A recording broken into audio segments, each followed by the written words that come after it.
Everyone, welcome back to my channel Puja's lifestyle. I hope তোমরা সবাই খুব ভালো আছো, আমিও বেশ আছি।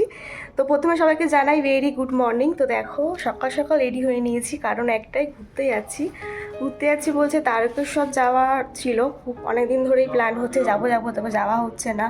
মামামের মানসিক যে চুলটা ছিল 18 মাসের কাটিয়ে রেখেছিলাম, সেটা পুজো দিতেই যাচ্ছি আজকে। তো সবাই রেডি হয়ে নিয়েছে, আমি রেডি হয়ে নিয়েছি। তো কেমন লাগছে আমাকে আজকে এই লুকে অবশ্যই জানিও।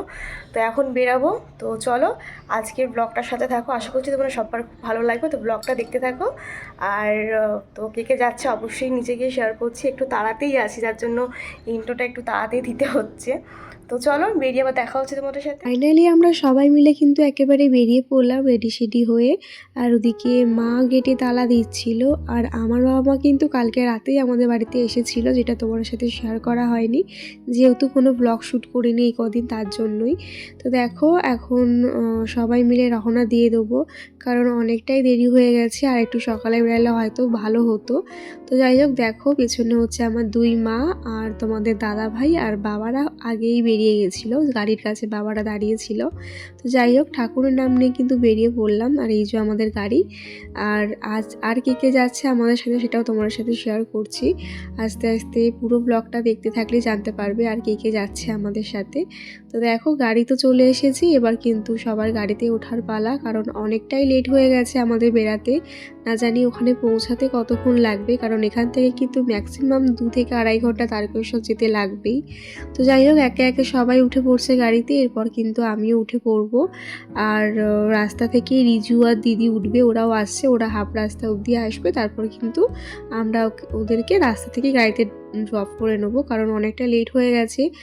যেহেতু দিদির শাশুড়ির শরীরটা ভালো নয়, তার জন্য কিন্তু দিদি আগের দিন আসতে পারেনি। আজকেই দিদি বাড়িতে আসছে না, তার জন্য রাস্তা থেকে দিদিকে নিয়ে নেওয়া হচ্ছে।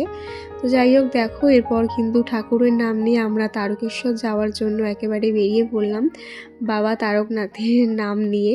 তো যাই হোক, চলো তোমাদের সাথে আজকে যা যা হবে, আজকে যা যা সবটাই তোমাদেরকে ভিডিওর মাধ্যমে দেখানোর চেষ্টা করব। জানি না কতটা দেখাতে পারবো, তো যাই হোক চলো যাওয়া যাক। তো দেখো মাম্মামও কিন্তু ভীষণ এক্সাইটেড ছিল কোথায় যাচ্ছে, ও তো ঘুরতে বেড়াতে ভীষণই পছন্দ করে। তো যাই হোক, দেখো পেছনে আমার দুই মা আর বাবা বসেছিল, আর সামনে আমার শ্বশুর বাবা মানে শ্বশুর মশাই, আর মাঝের সিটটায় বসেছিলাম আমি, রিজু, তোমাদের দাদা ভাই, আর হচ্ছে আমার মাম্মাম। চারজনের মাঝের সিটটায় বসেছিলাম। তো দেখো হাইওয়ে দিয়ে ধরে কিন্তু মাঝ রাস্তা থেকে রিজু আর দিদিকে নিয়ে নেওয়া হয়েছিল। তো মাঝের সিটটাতে আমাদের একটু চাপাচাপি হয়ে গেছিলো, যেহেতু সবাই একটু হেলদি ফিগার আমরা সবাই। তো দেখো এরপর কিন্তু হাইওয়ে ধরে আমরা একেবারে তারকেশ্বর যাওয়ার জন্য রওনা দিয়ে দিলাম। আর যেহেতু আজকে ঠান্ডাটা অনেকটাই কম, তার জন্য কিন্তু আমাদের পুরো জার্নিটা বেশ ভালোই হয়েছে। আর এই রাস্তা দিয়ে যেতে যেতে হাইওয়ের ব্রিজগুলো দেখতে এত ভালো লাগে না যে কি বলবো, বিশেষ করে কল্যাণীর সাইডটা। তো এটা হচ্ছে কল্যাণীর ওই ওপর দিয়ে যে ব্রিজটা গেছে, সেটা কিন্তু এইমসে চলে গেছে, পুরো কল্যাণীতে যে এইমসটা হয়েছে সেখানে চলে গেছে। তো দেখতে খুব সুন্দর লাগে, দেখে যেন মনে হয় পুরো বিদেশের রাস্তা। যাই হোক, এরপর কিন্তু আমরা সবাই মিলে অনেকটা রাস্তা পেরিয়ে এসেছি। দেখো রিজু আর হচ্ছে দিদি আর মামাম কিন্তু এখনও পিমুড়ুর করে চলে গেছে। এরপর অনেকটা টাইম কেটে গেছে, আস্তে আস্তে কিন্তু আমরা পুরো গ্রাম্য পরিবেশে ঢুকে পড়েছি, মানে তারকেশ্বর যাওয়ার লাইনে ওই দিকটায় ঢুকে পড়েছি। অনেকটা টাইমই কেটে গেছে। আর জানো তো এই গাড়িটা এত ভালো, এত কমফোর্টেবল ফিল করি না গাড়িটাতে। এর আগে যখন মাসির বাড়ি গিয়েছিলাম তখনও কোনো জার্নিং বুঝতে পারিনি, আর আজকেও কিন্তু কোনো জার্নিংই বোঝা যাচ্ছে না যে আমরা এতটা দূরের রাস্তায় যাচ্ছি। তো যাই হোক, দেখো বাইরের ভিউটা কতটাই না সুন্দর, আমার তো বেশ ভালো লাগছিলো, তাই তোমাদের সাথে একটু শেয়ার করে দিলাম। আর হাফ রাস্তায় এসে কিন্তু মাম্মামও ঘুমিয়ে পড়েছিল, কারণ আজকে অনেকটা সকালেই ওকে ঘুম থেকে তুলে দিয়েছিলাম, তার জন্য আর একটু খেলাধুলা করেই কিন্তু আমার কোলে একেবারে ঘুমিয়ে পড়লো। এরপর কিন্তু আমরা প্রায় তারকেশ্বরের কাছে চলেই এসেছি। ওই দেখো তারকেশ্বরের সামনে যে গেটটা, মেন গেটটা, সেখান থেকে আমরা এখন ঢুকছি। তো এখান থেকে ঢুকে কিন্তু গাড়িটা পার্কিং করতে হয়, আর তার জন্যই কিন্তু আমরা এই রাস্তাটা দিয়েই ঢুকে পড়লাম। তোমরা কারা কারা এই শীতকালে তারকেশ্বর আসছো অবশ্যই জানিও, বিশেষ করে শ্রাবণ মাসে, চৈত্র মাসে কিন্তু তারকেশ্বরে প্রচণ্ড ভিড় হয়। তো যাই হোক, সেই সময় তো আসার কথা ভাবতেই পারি না। তো আমার এই নিয়ে তারকেশ্বরে দুবার আসা, আমি এর আগে একবার এসেছিলাম, সেটা হচ্ছে বিয়ের আগে। আর এখানে আমাদের অনেক চেনা জানা আছে, তো যার জন্য দেখো আমরা যেখানটা নামলাম একবারে, যেখানে গাড়িটা পার্কিং করবে তার সামনেই কিন্তু আমাদের লজটা ছিল। আর আজকে যে লজটায় উঠছি না, সেই লজটায় কিন্তু আমাদের বাড়ি থেকে মানে আমার বাপের বাড়ি থেকে সবাই প্রায় কিছুদিন পর পরই আসে, তার জন্য ভীষণ চেনা জানা।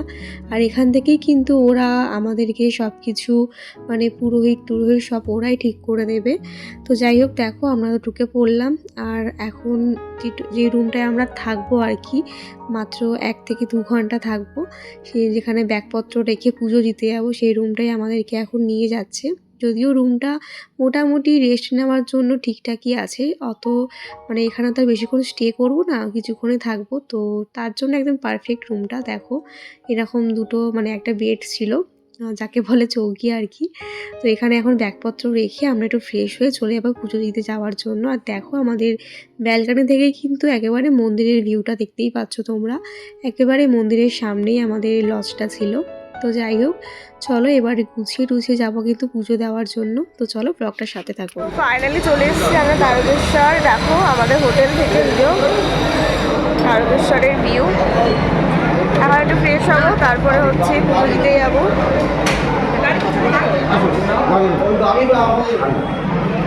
পরে কিন্তু আমরা সবাই মিলে ফ্রেশ হয়ে একেবারে পুজো দিতে যাওয়ার জন্য বেরিয়ে পড়লাম। তো প্রথমেই এখানে নামগোত্র লিখে নিচ্ছিল, কারণ আজকে যে পুজোর ডালাটা হবে সেটা কিন্তু এখান থেকে এরাই দিয়ে দেবে। আর কত টাকার পুজো দেবো সেটা কিন্তু আমাদেরকেই সিলেক্ট করতে হয়েছিল, যে ওরা কিছু বলে দিয়েছিল এত টাকা দিতে হবে বা কিছু, সেরকম কিন্তু কোনো ব্যাপার না। আমরা যত টাকার পুজো দেবো বলেছি তত টাকারই পুজো লিখেছিল। তো যাই হোক এরপর কিন্তু সবাই মিলে বেরিয়ে পড়লাম। তো উনি আমাদেরকে দেখিয়ে দিল কোথায় গিয়ে দাঁড়াতে হবে বা কী। তো ডালাটা কিন্তু উনি আমাদেরকে পরে দিয়ে দেবে, বলল আপাতত এখন দুধ পুকুরে গিয়ে দুধ পুকুরের জলটা মাথায় ছোঁয়াতে, কারণ এই শীতকালে তো কেউ স্নান করে না, আর প্রচণ্ড ঠান্ডা দুধ পুকুরের জল। তো তার জন্য দেখো আমরা এখন গুটি গুটি পায়ে বাবার ধামে বাবার মাথায় জল ঢালবো বলে এগিয়ে যাচ্ছি। আর জলটাও কিন্তু ওরাই সব কিছু অ্যারেঞ্জ করে দিয়েছিল, ওরাই দিয়ে দেবে।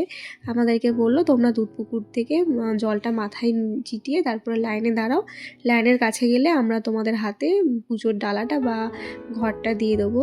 যদিও তোমাদের সাথে সবটা শেয়ার করতে পারবো না, কারণ এখানে কিন্তু প্রচণ্ড ভিড়, দেখতেই পাচ্ছ কত মানুষের সমাগম। আর আমরা আস্তে আস্তে কিন্তু দেখলাম যে এখান থেকে এই মন্দিরের যে মহারাজ আছে আর কি, তিনি কিন্তু সবে বাবার পুজো দিয়ে যাচ্ছিল আর কি। দেখো তাকেও দেখিয়ে দিলাম তোমাদের সাথে, আমাদের অশেষ কৃপা তার দর্শন পেলাম। তো যাই হোক তারপর চলে আসলাম দুধ পুকুরে। এখান থেকে কিন্তু আমরা একটু মাথায় জল ছিটিয়ে নিয়েছিলাম, কারণ প্রচণ্ড ঠান্ডা জল, এই ঠান্ডার মধ্যে এখানে স্নান করাটা খুবই টাফ ব্যাপার। তো আমরা সবাই স্নান করে এসেছিলাম বাড়ি থেকে, আর আমরা সবাই তো উপসী ছিলাম, তার জন্য দেখো মাথায় এখন জলটা ছিটিয়ে নিচ্ছি। এরপর কিন্তু পুজো দিতে চলে যাব।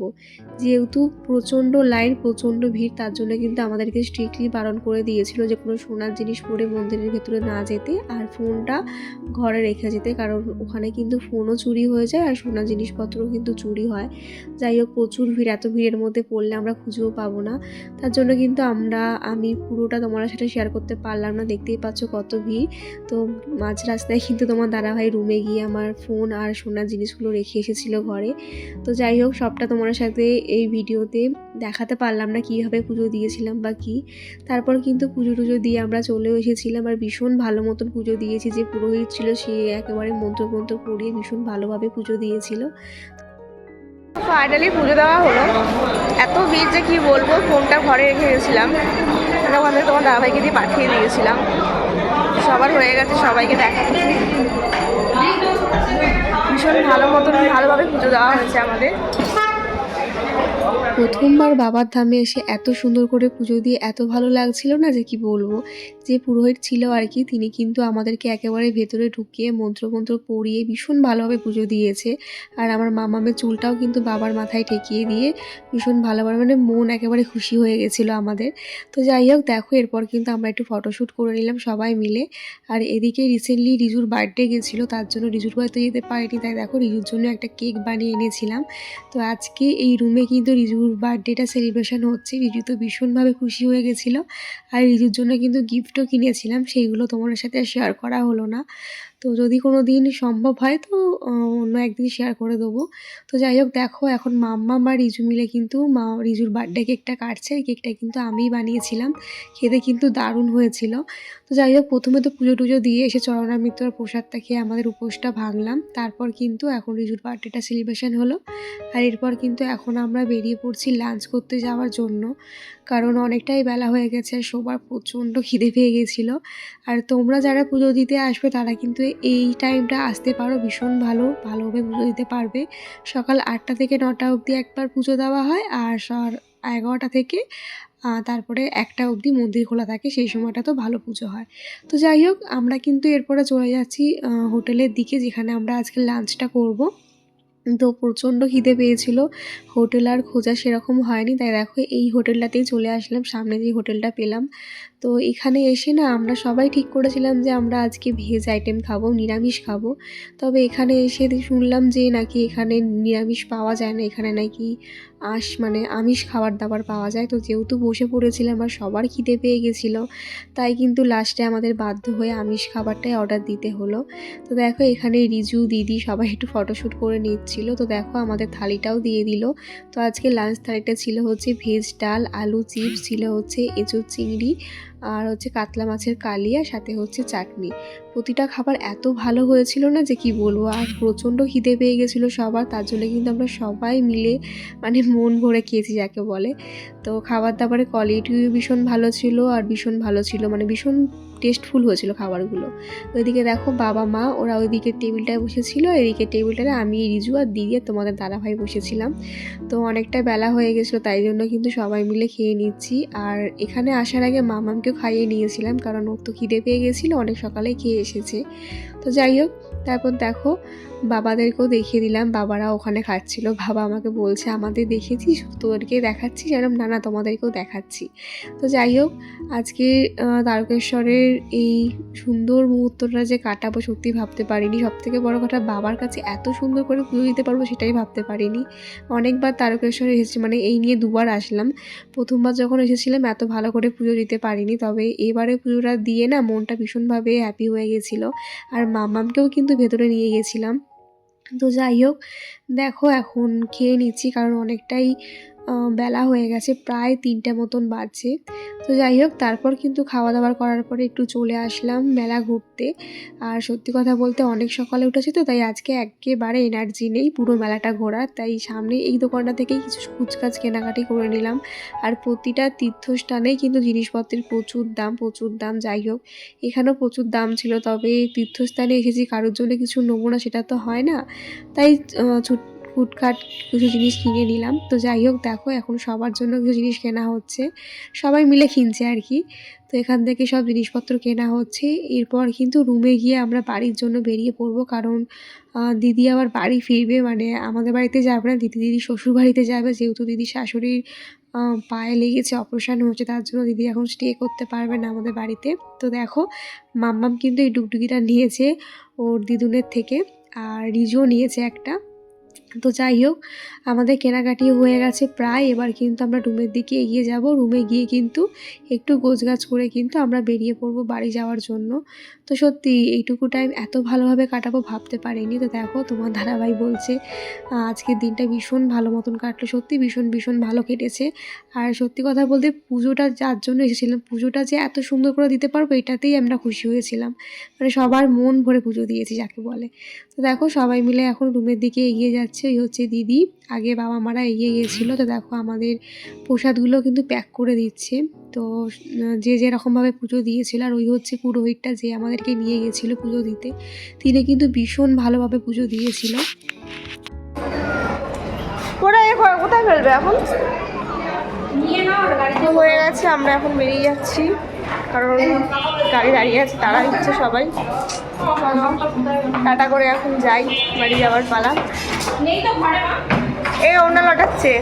ফাইনালি কিন্তু এবার তারকেশ্বরকে টাটা বাই বাই করে আমাদের বাড়ি ফেরার পালা, কারণ যে ড্রাইভার কাকু আমাদেরকে নিয়ে এসেছিল তার আর একটা ভাড়া ছিল, তো সে একটু তাড়া দিচ্ছিল আর ওদিকে দিদিরও বাড়ি ফেরার তাড়া ছিল, তার জন্য কিন্তু আমরা তাড়াতাড়ি তারকেশ্বরকে টাটা করে এখন বাড়ির দিকে রওনা দিয়ে দিচ্ছি। তো দেখো মাঝের সিটে বসেছিলাম আমি, আমার বাবা, রিজু আর দিদি, আর সামনের সিটে ছিল তোমাদের দাদা ভাই আর মাম্মাম, আর পেছনের সিটে ছিল হচ্ছে আমার দুই মা আর হচ্ছে শ্বশুর মশাই।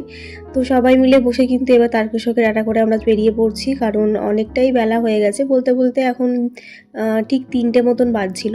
আশা করি 4-5টার মধ্যে আমরা বাড়ি ঢুকে যাব। তো তারকেশ্বরে না প্রচুর বড় মেলাটা বসে আর কি, তো আমাদের সবটা ঘুরে ওঠা হয়নি টাইমের অভাবে। তো দেখো এখন কিন্তু এই সুন্দর একটা গ্রাম্য পরিবেশ দেখতে দেখতে কিন্তু এখন বাড়ি ফিরে যাচ্ছি আমরা সবাই। তো আর ভিডিওটা বেশি বড় করলাম না, কারণ ভিডিওটা এর থেকে বড় করলে তোমাদের দেখতেও ভালো লাগতো না, তাই কিন্তু আজকের ব্লগটা আমি এখানেই শেষ করে দিলাম। তো কেমন লাগলো তোমাদের অবশ্যই জানিও, ভালো লাগলে অবশ্যই লাইক কমেন্ট করো। তাহলে চলো দেখা হচ্ছে নেক্সট ব্লগে, বাই সবাইকে।